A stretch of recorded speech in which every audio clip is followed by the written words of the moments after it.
Greetings fellow Whovians and welcome to Timey Wimey Review. Today marks the 40th anniversary of Peter Davison's final story in his first season as the Fifth Doctor, Time Flight, which was originally broadcast on BBC One on the 22nd of March 1982. So was this story a great season finale? Was it totally rubbish? Or is it somewhere in between? Well, please hit the subscribe button as I review Time Flight. Just in case you don't know the plot, after the loss of their friend and companion Adric, the Fifth Doctor, Nyssa and Tegan are involved in the search of the missing supersonic aircraft Concorde. The team soon board another Concorde to follow the same flight path, only to be sent into a time warp some 140 million years in the Earth's past. At the heart of all of this is the mysterious conjurer known as Khalid. What I noticed first from this fourth part adventure is Peter Davison's performance as the Fifth Doctor.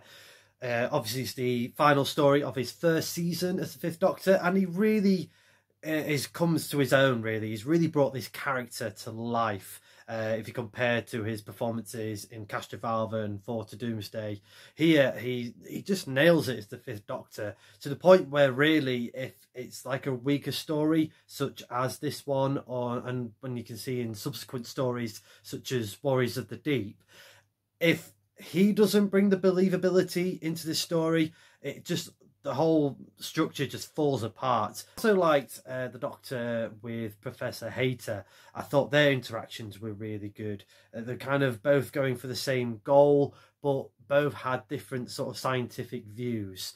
And I really liked sort of Professor Hayter's kind of story arc, as it were, because you kind of knew where it was going with Hayter. You know, he would have made... If he was a bit younger, I think he would have made a good companion, but you kind of saw where his storyline was going. And again, they just missed a little bit of a trick there. So when Hayter kind of sacrificed himself, spoiler alert, and the Doctor was kind of telling him to stop and, you know, think about it, it's not worth your life.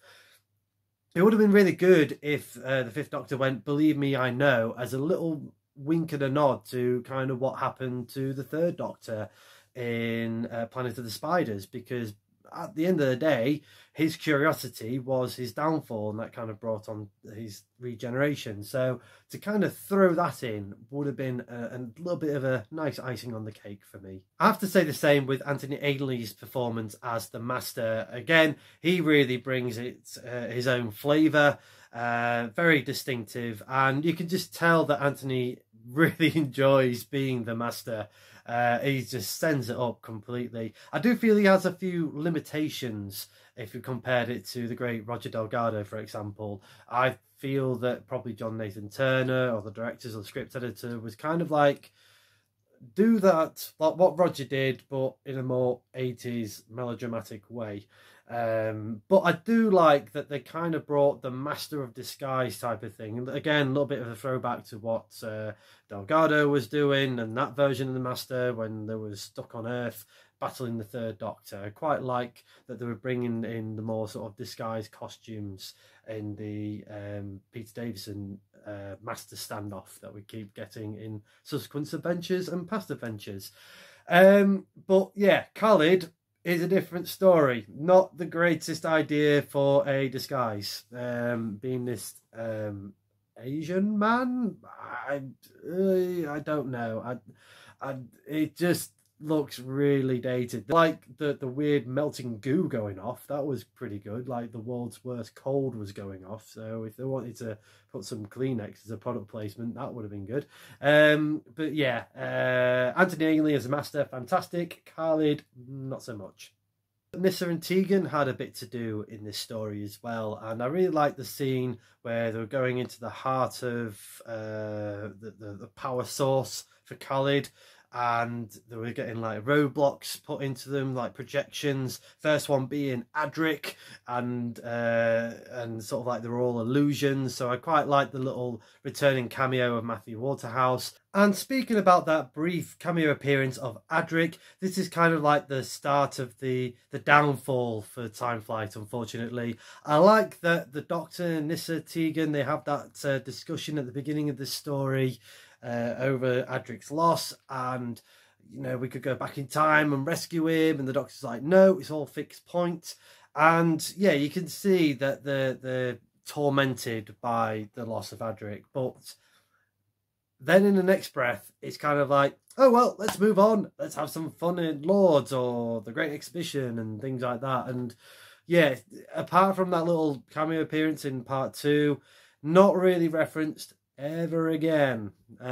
So it's a bit sort of sad that they kind of, okay, obviously not overdo it, but I feel like they kind of underdone it, undersold it, because especially the dramatic way that Adric left and the silence of the credits rolling up, just to sort of forget about him that quickly kind of doesn't do any justice. Thankfully, we have Big Finish Audio that does pick it up with one of their adventures, which I'll definitely review in the future. And a big problem for Time Flight, unfortunately, is the effects. Now, I don't try and be mean about Doctor Who effects, because we know it's always on a low budget, but I feel that what they wanted to achieve in this story was just way too ambitious, and the story did suffer, especially with it being the season finale and they had little to no money with all the stories that they've done so far. And you can tell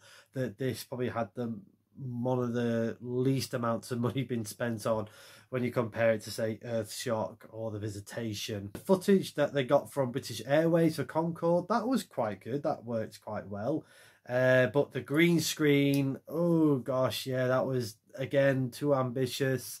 And what else? There was another... Oh gosh, yeah, the cliffhanger for the Fifth Doctor, being surrounded by these plasmatons and then caught in bubbles. And I think this happened to Nyssa as well. Like, she was sort of sat on the floor in this kind of force field surrounded by washing up liquid bubbles. Overall, I'm going to give Time Flight a TARDIS rating of 6 out of 10. And it is a very generous 6 out of 10. It just hits that mark, really. It's more sort of like leaning towards 5.5, but I'll give it a 6 out of 10.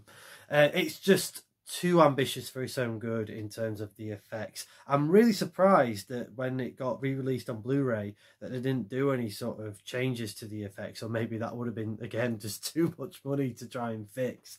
Some of the shots weren't too bad, like Concorde taking off. No way could Concorde take off in, well, one, with the ground being full of snow at Heathrow, and two, with just no tarmac or runway whatsoever. Just no way. That have you seen the wheels, the size of the wheels on Concorde? It would have just all fallen apart. How did the passengers even get to reboard Concorde in 140 million years in the past? It just, there was no gangway or anything. You know, did they have to climb up the slide or something? I don't know. It's just all those things just kind of just adds up, and just once you start questioning that, you start questioning the story, and it just kind of starts to fall apart. But what I did like is the performance side of things. You know, they really give it their all. Even like the three sort of air flight captains or the crew, they were, you know, I really like the performances, even though it was very hammy.